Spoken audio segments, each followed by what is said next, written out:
The land that became the United States has been inhabited for some 60,000 years. The first people to live on the land were hunters, who most likely migrated to North America from Asia.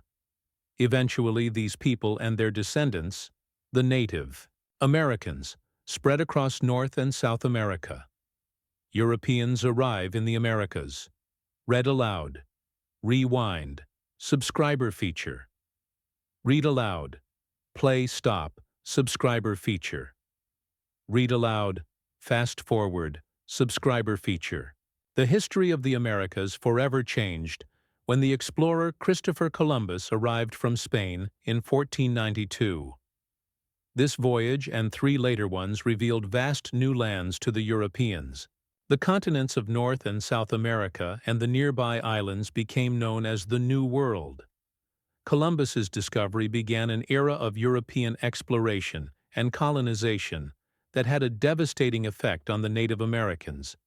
Many died of diseases carried by the Europeans. Others were killed in warfare or forced into slavery.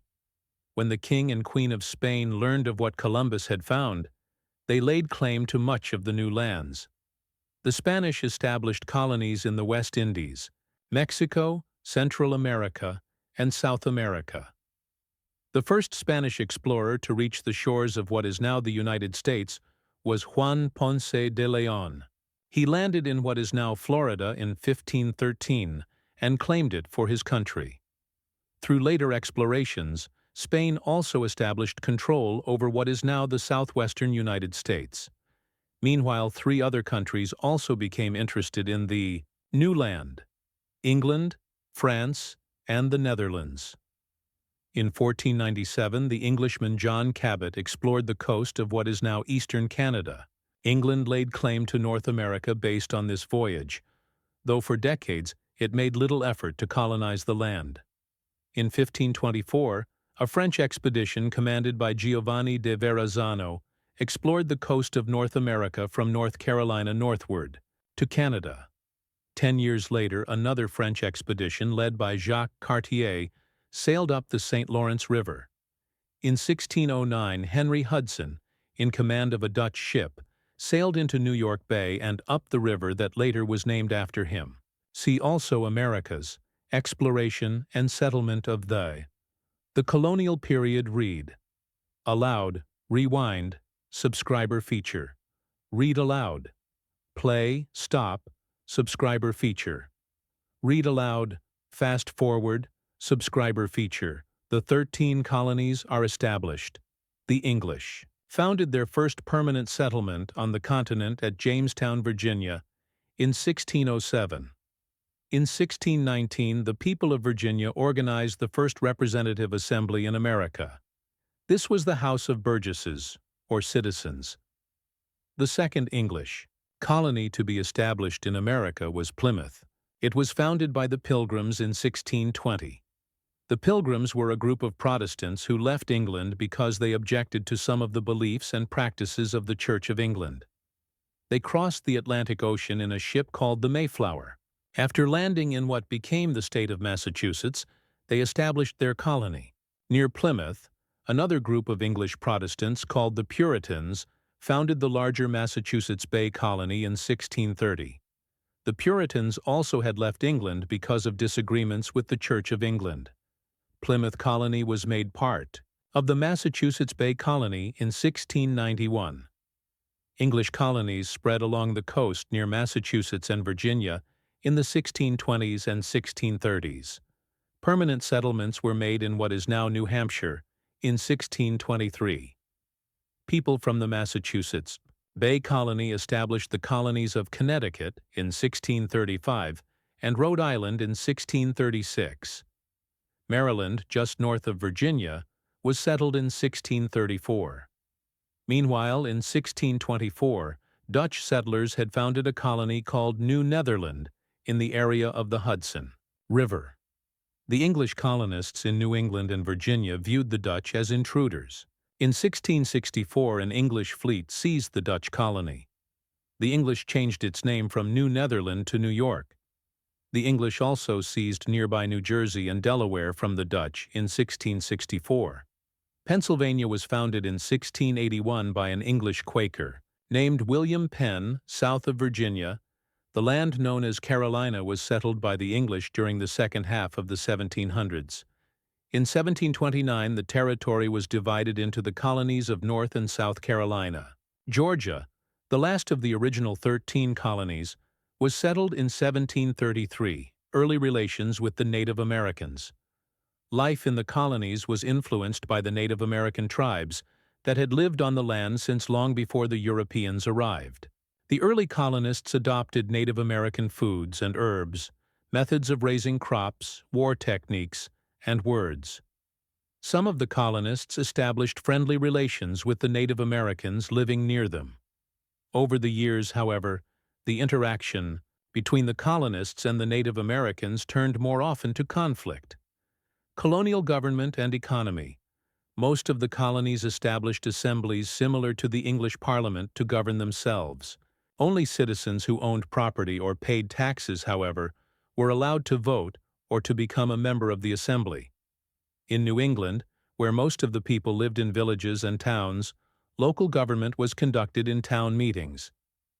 In the South, where most people lived on large farms and plantations, the county was the basis for local government.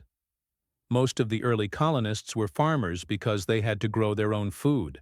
In time, however, the living patterns of the colonists changed.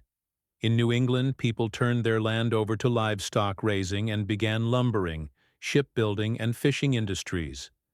In the South, colonists grew tobacco, rice, and indigo, which they traded with other colonies and with England. The large plantations in the South were worked by enslaved peoples brought from Africa. The colonists of New York, New Jersey, and Pennsylvania grew grains for their own use and for export. Expansion of the colonies, along with economic development, the colonies steadily made gains in such areas as religious freedom, education, travel, communication, and self-government. These advancements led to rapid population growth. In 1700, about 250,000 people lived in the 13 colonies. By 1760, this number had reached nearly 1.7 million. Many of the newcomers had come from Scotland, Ireland, Germany, and France. Part of the population growth, however, was due to huge increases in the number of African slaves brought to the colonies. By 1765, for example, black people outnumbered white people in South Carolina by about 2 to 1. As the population of the colonies grew, people began to expand their settlements westward. This brought them into conflict with the Native Americans already living in the territory. The colonists and the Native Americans often fought for control of the land. In nearly every struggle, the outcome was the same. The Europeans pushed the Native Americans farther and farther from their homelands. The expansion of the colonies also heightened tensions between the English and the French. French people had settled in the St. Lawrence Valley, the Great Lakes region, and the Mississippi Valley. The English and French soon came into conflict over fishing rights, the fur trade, and Native American alliances. There was also bitter hostility between France and England in Europe. Between 1689 and 1748, the two countries fought 3 separate wars, both in Europe and in America. In 1754, French and British forces began another conflict, which came to be called the French and Indian War. The war ended in 1763 with the defeat of France and its Native American allies. The victory gave Great Britain control over all French lands in Canada and between the Appalachian Mountains and the Mississippi River. Britain had become the supreme power in North America. The American Revolution. Read aloud, rewind. Subscriber. Feature. Read aloud. Play, stop. Subscriber feature. Read aloud. Fast forward. Subscriber feature. After the French and Indian War, relations between the British government and the American colonies began to break down. For more than 150 years, the colonies had been developing their own society, economy, and some self-government. The British had governed them only lightly. But in 1763, this began to change. The British decided that the colonies should help pay for the cost of the war just ended, and for their future defense. Events leading to the Revolution. The British Parliament passed a series of acts, laws, calling for taxes on colonial trade. The colonists argued that because the colonies did not have representatives in the English Parliament, it was wrong for the British to tax them. Many colonists refused to pay the taxes and organized protests. Sometimes they clashed with British forces. In 1770, British soldiers fired into an angry mob in Boston. 5 Americans were killed in the incident, which became known as the Boston Massacre. In 1773, in response to a tax on tea, colonists disguised as Native Americans dumped tea from British ships into Boston Harbor. This event was later called the Boston Tea Party. First and second, Continental Congresses meet. The British government responded to the Tea Party by passing restrictive laws that angered the colonists even more. In 1774, representatives from all 13 colonies except Georgia met in Philadelphia, Pennsylvania, to discuss their complaints against the British government. This meeting was called the First Continental Congress. A few representatives from New England and Virginia talked about gaining independence from Britain. Most of the representatives, however, favored putting pressure on Parliament by refusing to trade with Britain. This approach failed, and in April 1775, fighting broke out in Concord and Lexington, Massachusetts, between colonists and British troops. The colonists were known as Minutemen because they could be ready to fight at a moment's notice. These battles began the American Revolution. The Second Continental Congress met in Philadelphia in May 1775. The representatives chose George Washington to command the colonial troops. In 1776, Thomas Jefferson and other representatives drafted a statement calling for separation from Britain. This document, called the Declaration of Independence, was adopted by the Second Continental Congress on July 4, 1776. Independence. The War for Independence did not go well for the colonists at first. General Washington barely managed to keep his small army together because of defeats and lack of supplies. Finally, the tide turned in the colonists' favor in 1777, when the British were defeated at the battles of Saratoga in New York. After that victory, France joined the colonies in their war against Britain. The fighting ended in 1781 with the surrender of the British at Yorktown, Virginia. By the Treaty of Paris in 1783, Britain recognized the independence of the American colonies. The new nation extended from Canada on the north to Florida on the south and westward to the Mississippi River. See also Revolution, American. The new nation read aloud. Rewind, subscriber feature. Read aloud. Play, stop, subscriber feature, read. Aloud. Fast forward. Subscriber feature. The Constitution. Before the war ended, the Second Continental Congress drafted a plan of government called the Articles of Confederation. The Articles, adopted in 1781, provided for a loose union of states and kept most of the powers of government for the individual states. It soon became clear that the Articles were not adequate for governing the growing nation. In 1787, a convention was held in Philadelphia to amend the Articles of Confederation. Soon the representatives decided to draft an entirely new constitution. The new document was approved by the states in 1788 and took effect in 1789. The Constitution provided for a federal type of government, a union of states under a strong central government. The first 10 amendments to the Constitution, known as the Bill of Rights, were adopted in 1791. See also United States Constitution. The first elections under the new Constitution were held in 1789. George Washington became the first president. Alexander Hamilton, the Secretary of the Treasury, and others who believed in a strong central government came to be called Federalists. Thomas Jefferson and his followers, who feared that the national government might exercise too much power, were called Anti-Federalists or Republicans. These groups marked the beginning of political parties in the United States. Westward expansion. After the United States became independent, people began to move into the region between the Appalachian Mountains and the Mississippi River. The first two states created west of the Appalachians were Kentucky in 1792 and Tennessee in 1796. Most of the people who lived in the West were farmers. They shipped their farm products down the Ohio and Mississippi rivers to New Orleans for shipping outside the country. At the time, New Orleans and the surrounding area were French territories.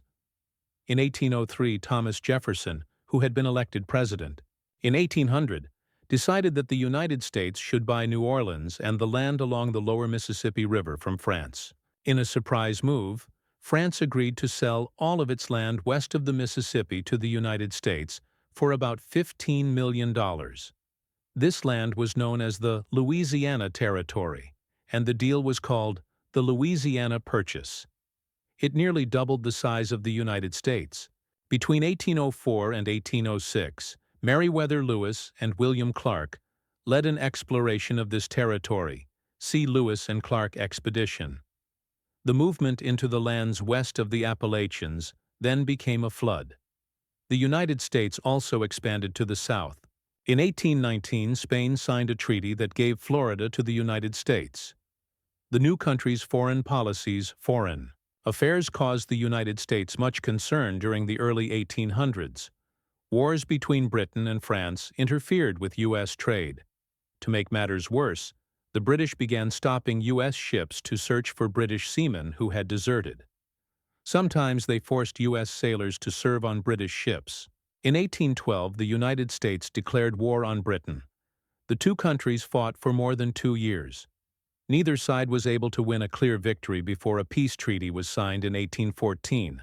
See also War of 1812. During the early 1800s, Spain's colonies in Central and South America declared themselves independent. Later, Spain tried to regain control over these colonies, and it appeared that some European powers might help. President James Monroe responded by issuing the Monroe Doctrine in 1823. It stated that North and South America were no longer open to colonization. It also declared that the United States would not allow European countries to interfere with independent governments in the Western Hemisphere. From then on, the Monroe Doctrine was a key part of U.S. foreign policy. Developments in industry and transportation. The 1800s was a period of great industrial growth in the United States. An important development was Eli Whitney's invention of the cotton gin in 1793. This machine speeded up the process of separating seeds from cotton fibers. It led to a major expansion of the textile industry. It also caused the growing of cotton to spread throughout the southern states. Farmers in the North were helped by other inventions, such as Cyrus McCormick's mechanical reaper for harvesting grain. Ironworks were set up to manufacture these farm tools, along with household utensils, factory machines, and other items. A key part of the economic growth of the United States in the 1800s was the development of better means of transportation. Goods had to be shipped from factories to farms and from farms to towns and cities. To meet this need, new roads and canals were built.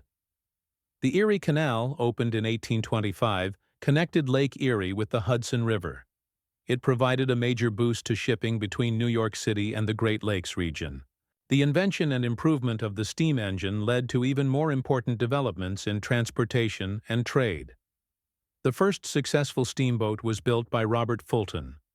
It made its first voyage on the Hudson in 1807. In the early 1830s, the first American railroads were built. Thousands of miles of track were laid in the following decades. Manifest destiny. Improvements in transportation encouraged further expansion to the West. The growth of the United States was also encouraged by an idea called manifest destiny. In the mid-1800s, many Americans came to believe that the United States was destined to expand westward to the Pacific Ocean, and even beyond. But the push toward the Pacific coast led to conflict with foreign powers. Mexico owned Texas, California, and much of the Southwest. The British had a strong claim to Oregon. In each case, Americans first penetrated and then won complete control. of the area. The conquest of the Mexican territories began in Texas. In 1836, Americans who had settled in Texas revolted against Mexican rule and declared their independence. 9 years later, Texas became part of the United States. The addition of Texas to the United States led to a conflict known as the Mexican-American War, which lasted from 1846 to 1848. After Mexico was defeated, the United States took possession of Texas, California, and almost the entire Southwest. The discovery of gold in California in 1848 attracted tens of thousands of newcomers to the Pacific coast. Meanwhile, pioneers had begun following the Oregon Trail to the Pacific Northwest. Heavy migration to Oregon won the region for the United States. In 1846, the United States and Britain agreed on the boundary line between British Canada and the United States. The country divides and reunites. Read aloud. Rewind. Subscriber feature. Read aloud. Play. Stop. Subscriber feature. Read aloud. Fast forward. Subscriber feature. Dissension. In the Union. The westward expansion of the United States heightened tensions over the issue of slavery.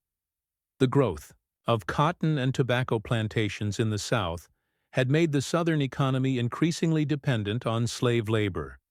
Meanwhile, many Americans, especially in the northern states, began to oppose slavery. They wanted to abolish and the practice because they thought it was wrong. By 1804, all of the states north of Maryland had abolished slavery. See also abolitionist movement. This difference of opinion regarding slavery led to conflict when the new Western territories began to apply for admission to the Union, the United States. When Missouri asked to be admitted as a slave state, one that allowed slavery, the northern states objected. In 1820, Congress reached an agreement known as the Missouri Compromise.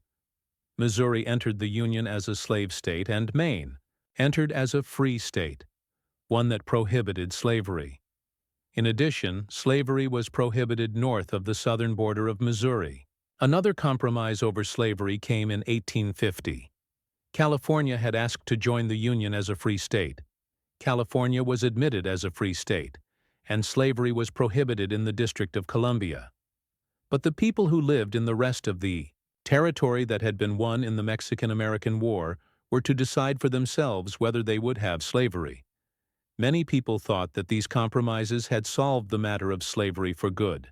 In 1854, however, Congress passed the controversial Kansas-Nebraska Act.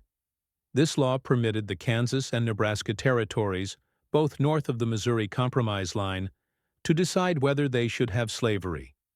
People from both the North and South rushed into Kansas to help decide the matter, and fighting broke out. Eventually, in 1861, Kansas was admitted as a free state.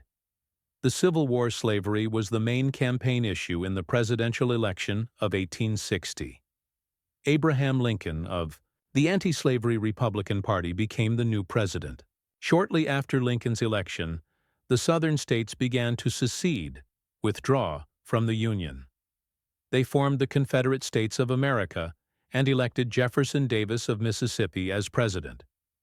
The American Civil War began in April 1861, when Confederate forces fired on Fort Sumter in Charleston, South Carolina. Neither side was ready for war, but the North had more ships, railroads, soldiers, and supplies. Fierce battles were fought in both the East and the West.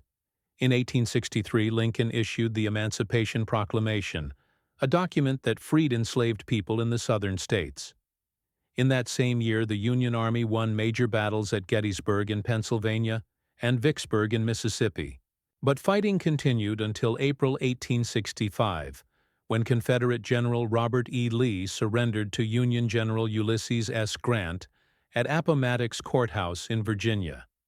See also Civil War, American. Reconstruction. Only a few days after the close of the war, Lincoln was assassinated, and Vice President Andrew Johnson became president.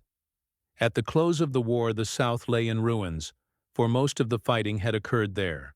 Nevertheless, The Republicans who controlled Congress after the war still wanted to punish the Southern states for leaving the Union. The South was placed under military rule, and new state governments were formed. The new governments were made to accept the 14th Amendment to the Constitution, which provided citizenship to all of the former enslaved people. The Southern states were readmitted to the Union between 1866 and 1870. In the decade after the war, plantation farming by enslaved people was replaced by the sharecropping system. Sharecroppers farmed a piece of land owned by someone else in return for a share of the crops that they produced. The very low incomes provided by this system forced a miserable existence on black people that was little better than slavery. This difficult period of political, social, and economic changes in the South after the Civil War is known as Reconstruction. Growth of the Nation. Read aloud. Rewind. Subscriber feature. Write aloud. Play, stop. Subscriber feature. Write aloud. Fast. Forward. Subscriber feature. The population of the United States in 1880 was slightly more than 50 million. In 1900, it was almost 76 million, a gain of more than 50%. Much of the population increase was due to millions of immigrants who entered the country during this period. They sought new jobs and new homes in a prosperous land.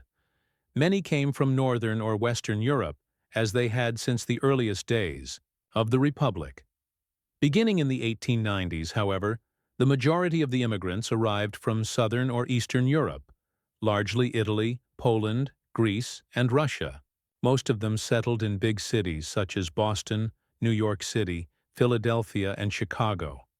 Many other Americans moved from farms to cities during this period as well. Movement to the west as the cities grew. Other Americans continued moving westward, across the vast, mostly unpopulated plains in the country's heartland. Some sought mineral wealth. In the 30 years after the discovery of gold in California, prospectors found gold or silver in every state and territory of the far west. Others began to raise cattle on the open ranges of such states as Texas, Kansas, Nebraska, and the Dakotas. The expansion of the railroads provided a way for the cattle ranchers to ship their goods to the east and west. The first railroad to cross the entire country was completed in Utah in 1869. Treatment of Native Americans. The government had set aside large tracts of land in the West for the use of Native American tribes. But these lands were invaded during the westward movement of the prospectors, cattlemen, farmers, and railroads. By 1870, these invasions had resulted in the outbreak of a series of savage wars between the Native Americans and the white settlers. By the late 1880s, most Native Americans had been forced off their lands and onto reservations. The final defeat of the Native Americans came in the Battle of Wounded Knee in South Dakota in 1890. Industrial development, the movement of people from farms to cities, was a sign of the tremendous industrial growth in the United States during the late 1800s and early 1900s. People went to the cities to work in the rapidly expanding factories. In the 1880s and 1890s, industrial production and the number of workers employed in industry more than doubled. Many factors combined to produce this burst of industrial activity. The construction of railroads led to increased demand for steel, rails, and the growth of the steel industry. A new method of steelmaking, called the Bessemer process, resulted in improved products. The coming of the gasoline engine led to the development of the automobile and of the airplane. By 1893, the Duryea brothers had made the first successful gasoline-driven automobile in the United States. Within a decade, several people, including Henry Ford, had built factories to manufacture cars. In 1903, Orville and Wilbur Wright made the first successful flight in an airplane. The production of aircraft had just started when World War I began in 1914. Advancements in manufacturing procedures during this period made factories much more productive. In 1913, for example, Henry Ford introduced the assembly line method of making cars. In this method, each worker performed only one step in the manufacturing process. Splitting up the work in this way, is known as the division of labor. By the beginning of the 1900s, factories were producing all sorts of goods, from locomotives and farm machinery to household utensils. Through developments in transportation and sales techniques, all kinds of goods and services became available to almost everyone. This industrial activity was led by a group of powerful businessmen. The best known were Andrew Carnegie and John D. Rockefeller. They were among the first people in the United States to organize business on a large scale. Carnegie made a fortune as the leader of the enormous expansion of the steel industry. Rockefeller grew wealthy after founding the Standard Oil Company, which dominated oil production in the United States. Reform movements, as industry developed, competing firms began joining together to form large organizations capable of dominating an entire industry. These organizations were called trusts. Because they had no competition, trusts could control production within an industry and set high prices for their goods. Many people, including small business owners and workers, protested against the trusts. In 1890, Congress passed the Sherman Antitrust Act, which outlawed practices that allowed trusts to gain a monopoly, complete control, of an industry. In 1914, Congress created an agency called the Federal Trade Commission to prevent unfair methods of business competition. Even with the restrictions placed on industry, individual workers found it difficult to protect their rights as businesses expanded. To deal with this problem, workers joined together in labor unions. The first important national labor organization in the United States was the Knights of Labor, KOL, founded in 1869. In the late 1800s, the American Federation of Labor, AFL, replaced the KOL as the country's most powerful union. The AFL brought together craft and trade unions, such as the Carpenters Union, into a loose federation. It worked for reforms such as the establishment of a shorter workday and workweek. In the 1900s, the AFL merged with another labor federation, the Congress of Industrial Organizations, CIO, to form the AFL-CIO. The labor movements also helped improve working conditions for women and children. Another victory for women in this period was the passage of the 19th Amendment to the Constitution. This amendment, adopted in 1919, gave women the right to vote. New territories. In the second half of the 1800s, the United States took over lands that lay far beyond its borders. In 1867, Russia sold Alaska to the United States for $7.2 million. In 1898, the United States claimed possession of the Hawaiian Islands in the Pacific Ocean. Alaska and Hawaii would be made states in 1959. In 1898, the United States and Spain went to war because of U.S. support for the independence movement in Cuba, which was then ruled by Spain. At the close of the war, the United States gained control over Puerto Rico and the island of Guam. The United States also took possession of the Philippines after paying Spain $20 million. Cuba was granted independence. This conflict, known as the Spanish-American War, began the rise of the United States as a world power. Around this time, the United States became interested in building a canal across the Central American country of Panama. The waterway would provide a valuable shortcut for ships traveling between the Atlantic and Pacific Oceans. At the time, Colombia ruled Panama. When Colombia objected to U.S. plans for the project, Panama declared its independence. The United States immediately recognized Panama as an independent country. 2 weeks later, the two countries signed a treaty that allowed the United States to build the canal. Construction began in 1904, and the Panama Canal opened in 1914. World War I. Read aloud. Rewind. Subscriber feature. Read aloud. Play stop. Subscriber feature. Read aloud. Fast forward. Subscriber feature. The United States paid a price for its growing status in world politics. In 1914, war broke out in Europe. On one side were the Central Powers, Germany, Austria, Hungary, Turkey, and Bulgaria. On the other side were the Allies, More than 20 nations led by Britain and France. The United States tried to remain neutral.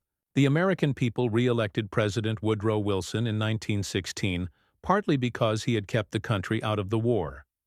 By 1917, however, the United States found it impossible to remain outside the struggle. Soon after German submarines began sinking U.S. ships, the United States declared war on the Central Powers. 2 million U.S. soldiers helped the Allies to victory on the battlefields of Europe. The fighting ended in November 1918. See also World War I. The peace treaty that officially ended the war was signed in Versailles, France, in 1919. President Wilson insisted that the treaty provide for the creation of the League of Nations. This organization was designed to maintain peace among the countries of the world. The United States Senate rejected the Treaty of Versailles, however. As a result, the United States never joined the League of Nations. From prosperity to depression, read aloud, rewind, subscriber feature, read aloud, play, stop, subscriber feature, read aloud, fast forward, subscriber feature. After the difficult war years, the United States hoped for a return to what was called normalcy. Americans wanted to put reminders of the war behind them, and for most of the 1920s they enjoyed peace and prosperity. Business boomed, providing many jobs at good wages. Banks loaned money freely to farmers and businessmen to buy land and machinery. Consumers demanded and received an endless variety of goods, from refrigerators and radios to new homes and cars. Millions of people began buying stocks and bonds in the hope of making quick profits. Many Americans began to think that prosperity had come to stay. In October 1929, however, a financial panic occurred. Prices on the stock market tumbled as thousands of stockholders tried to sell their stocks. The stock market crash was the beginning of a severe worldwide financial downturn known as the Great Depression. Herbert Hoover, who had been elected president in 1928, and Congress took steps to try to improve the economy. But when the presidential election of 1932 arrived, millions of U.S. workers were still without jobs. Years of poor land use combined with drought to turn large rural areas in the West into a so-called Dust Bowl. Farmers lost their farms when they could not repay loans to banks. Banks closed because they were unable to collect the loans they had made. State and local governments were no longer able to provide relief payments to the unemployed. Amid these difficult conditions, voters elected Franklin D. Roosevelt to replace Hoover. The new president promised a New Deal in the United States. The New Deal: read aloud, rewind, subscriber feature, read aloud, play, stop, subscriber feature, read aloud, fast forward, subscriber feature. Roosevelt began work on the New Deal as soon as he took office in 1933. He encouraged Congress to pass laws to help banks that were in trouble and to reopen closed banks. Other new laws provided relief for the unemployed and encouraged industry and agriculture.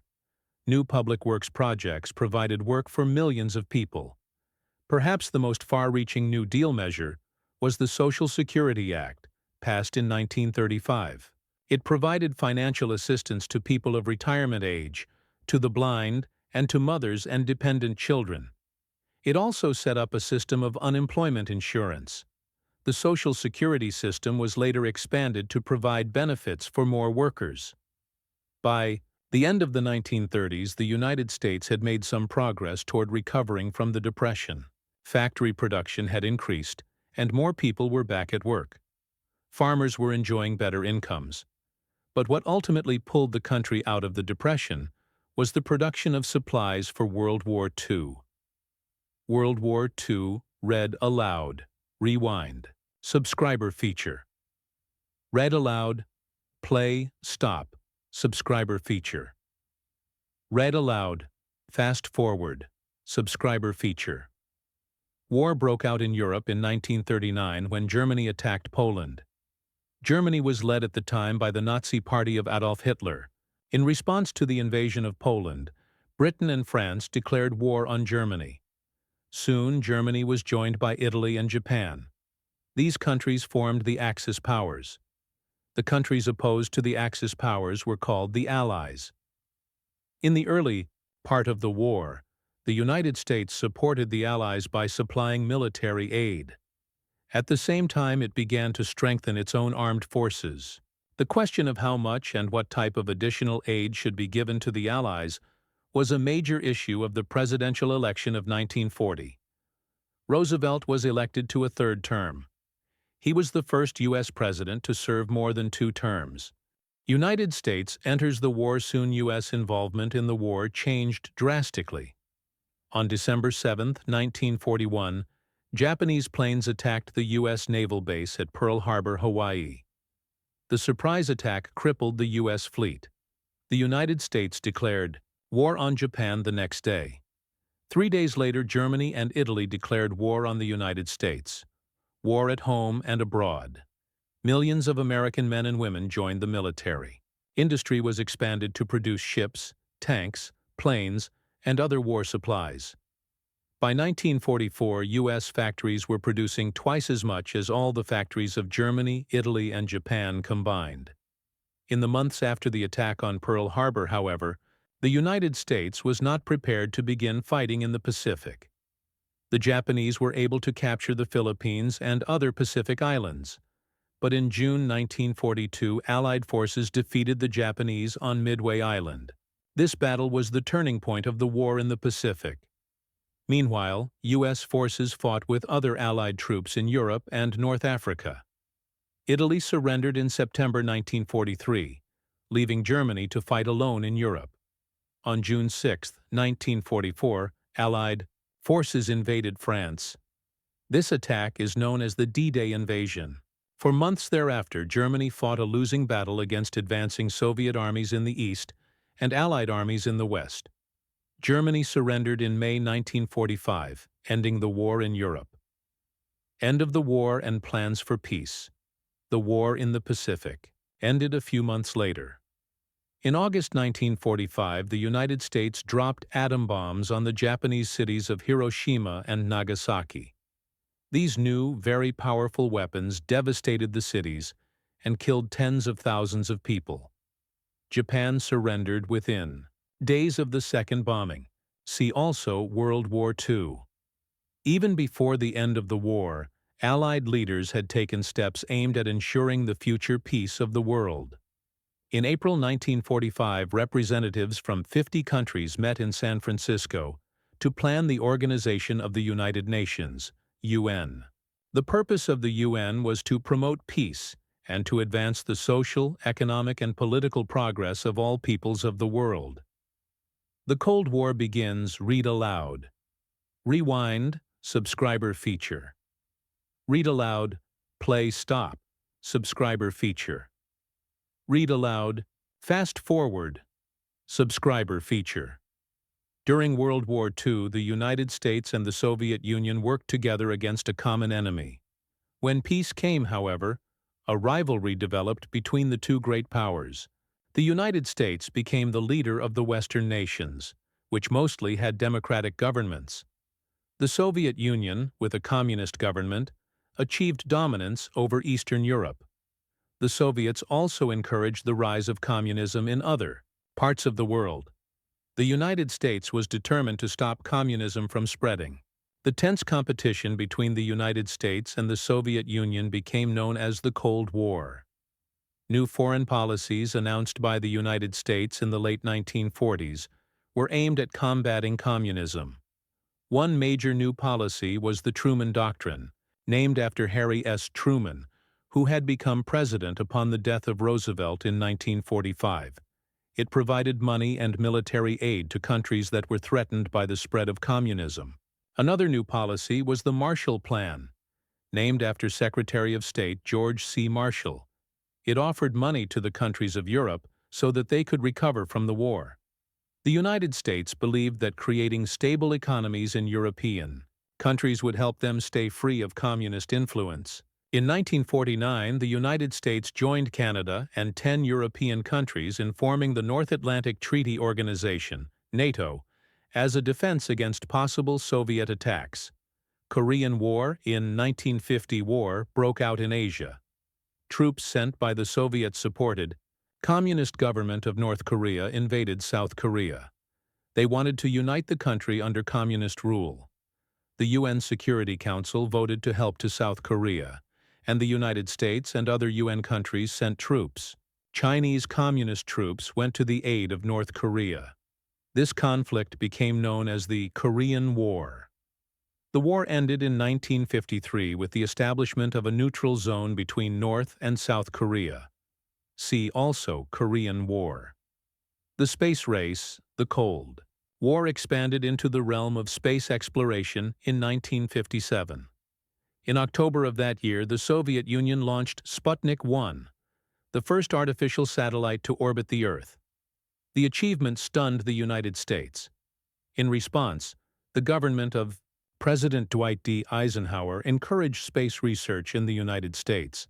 The first U.S. satellite, Explorer 1, was launched in January 1958. In 1969, the United States landed the first man on the Moon. Cuba, one of the most serious issues to develop after World War II, was that of the spread of nuclear weapons. Both the United States and the Soviet Union built up large arsenals of such weapons. Tensions between the two powers often led to fears of nuclear warfare. These fears reached new levels in 1962, when the U.S. government learned that the Soviet Union had set up nuclear missiles in Cuba. Communists had taken control of Cuba in 1959. U.S. President John F. Kennedy demanded that the missiles be removed. Many people feared war. After 2 tense weeks, however, the Soviet Union agreed to remove the missiles. This confrontation is known as the Cuban Missile Crisis. Civil rights read aloud. Rewind. Subscriber feature. Read aloud. Play stop. Subscriber feature. Read aloud. Fast forward. Subscriber feature. The 1960s was a troubled decade at home as well. One especially notable development was the growth of the civil rights movement. More and more African Americans began protesting against laws that were unfair to them. They had already won an important victory in 1954, when the U.S. Supreme Court ruled that public schools could no longer be segregated. That is, white and black students could not be required to go to different schools. The best-known leader of the civil rights movement was Martin Luther King, Jr. He used nonviolent methods such as marches to draw attention to his causes. The civil rights movement had a great impact on the United States and its leaders. President Kennedy stressed civil rights legislation and submitted a major civil rights bill to Congress in June 1963. On November 22, 1963, however, Kennedy was assassinated in Dallas, Texas. Vice President Lyndon B. Johnson immediately took over as president. He successfully urged Congress to pass the historic Civil Rights Act of 1964. Johnson also supported a number of other social reforms, including increased funds for education and anti-poverty measures. Despite these efforts, however, many black people were dissatisfied with the slow progress they were making. In the mid-1960s, race riots broke out in most of the nation's large cities. Rioting began again after Martin Luther King, Jr. was assassinated in 1968. Vietnam War and Watergate read aloud. Rewind. Subscriber feature.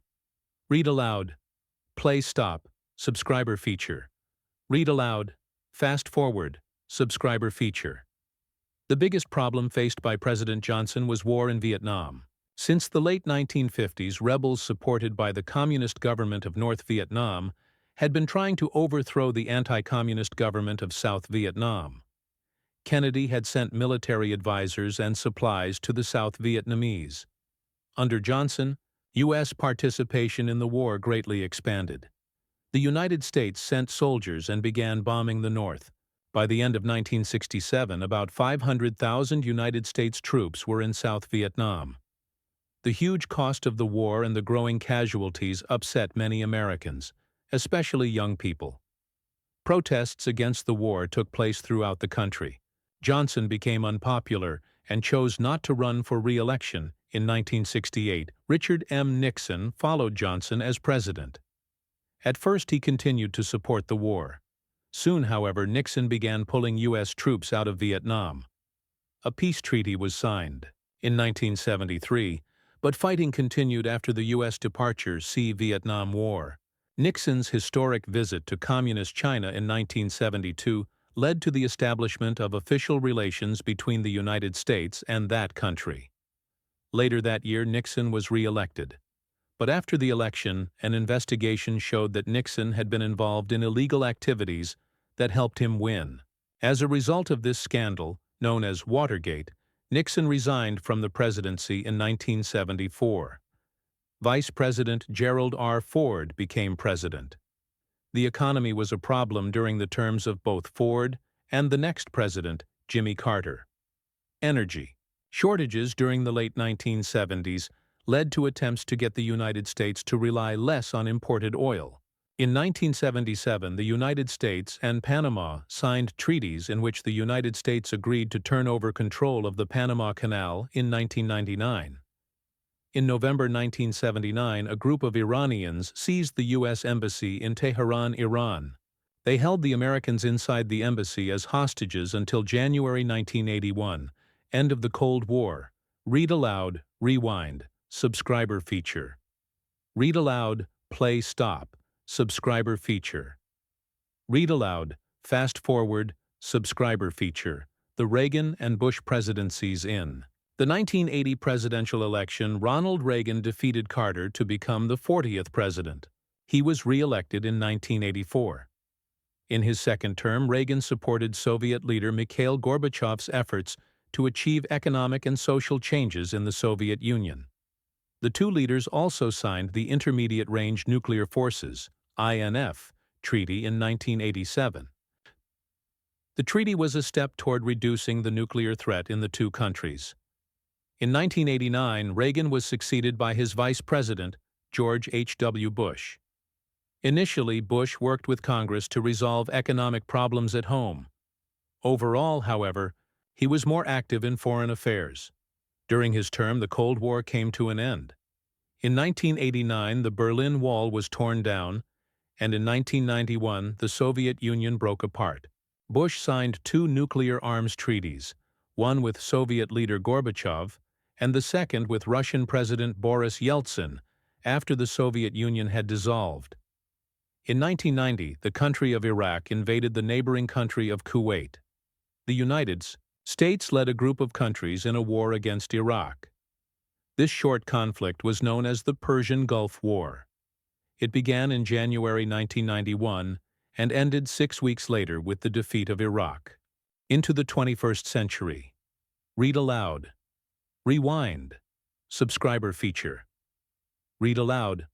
Play, stop, subscriber feature. Read aloud. Fast forward. Subscriber feature. The Clinton presidency. The breakup of the Soviet Union in late 1991 left the United States as the world's only superpower. The first U.S. president to be elected following the end of the Cold War was Bill Clinton. He defeated Bush in the election of 1992 and was re-elected in 1996. Under Clinton, the economy improved dramatically. The Clinton government also signed the North American Free Trade Agreement, which encouraged trade between the United States, Canada, and Mexico. Despite these economic successes, however, Clinton's presidency was troubled by several scandals. The biggest of these scandals centered on Clinton's relationship with a White House intern, Monica Lewinsky. Clinton was accused of lying about the relationship. He was impeached, put on trial by Congress. Clinton was not found guilty of the charges against him and remained in office. He was only the second president in United States history to be impeached. The George W. Bush presidency. The 2000 presidential election was one of the closest in U.S. history. The candidates were Clinton's vice president, Al Gore, and former President Bush's son, Governor George W. Bush of Texas. The outcome of the election remained undecided for several weeks. The votes were recounted, and in Florida, there was an issue over that. Eventually, the U.S. Supreme Court issued a ruling in favor of Bush. During his first year in office, Bush faced a major crisis: the deadliest terrorist attacks in U.S. history. In September 2001, terrorists hijacked 4 airplanes. They crashed 2 of the planes into the Twin Towers of the World Trade Center in New York City, destroying both buildings. The third plane was flown into the Pentagon, the center of U.S. military operations near Washington, D.C. The fourth crashed in a field in Pennsylvania. The United States blamed Osama bin Laden for the attacks, which killed nearly 3,000 people. The United States also accused the Taliban, the government of Afghanistan, of sheltering bin Laden and his terrorist group. Within a month, the United States launched attacks against Afghanistan. By the end of the year, the Taliban government had collapsed, but the fight against terrorism continued. In 2002, President Bush turned the world's attention to Iraq. He accused the government of Iraq of having ties to terrorists.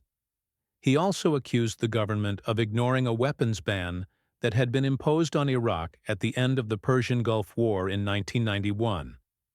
In the years since the end of the war, inspectors from the UN had been sent to Iraq to make sure that Iraq had destroyed its weapons.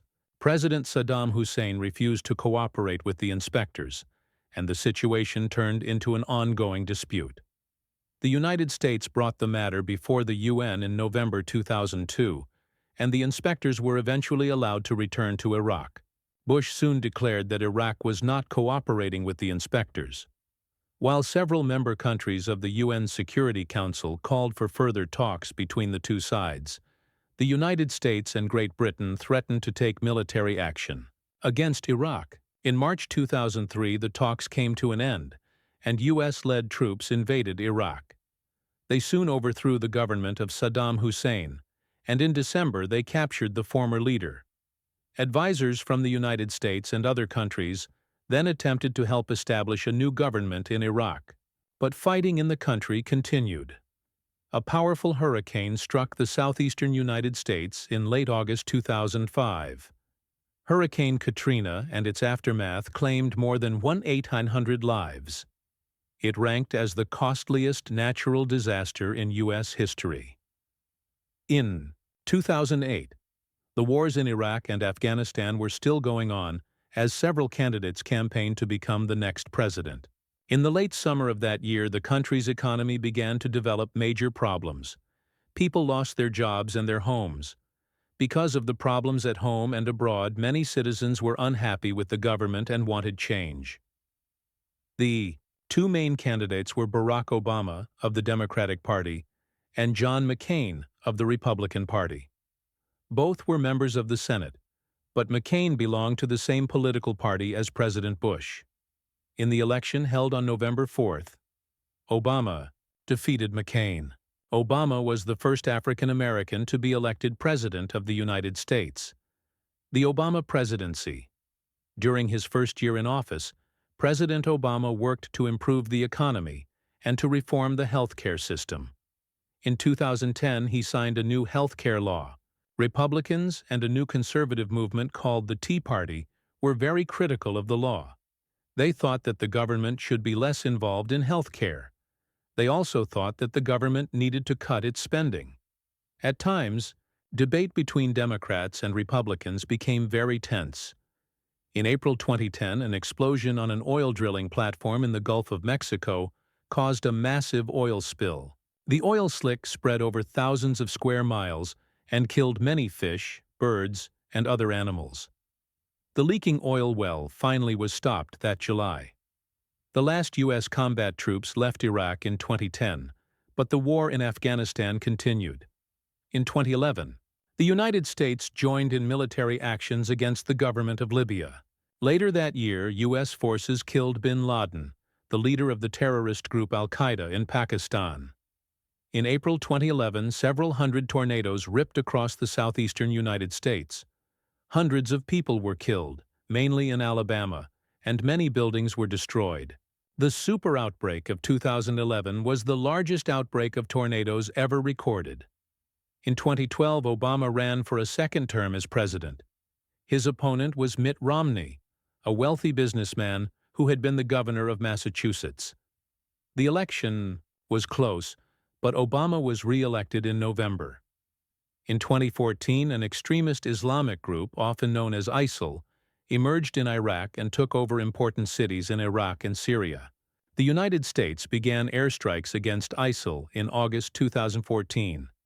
In December 2014, Obama announced that the United States would open up relations with Cuba for the first time in 50 years.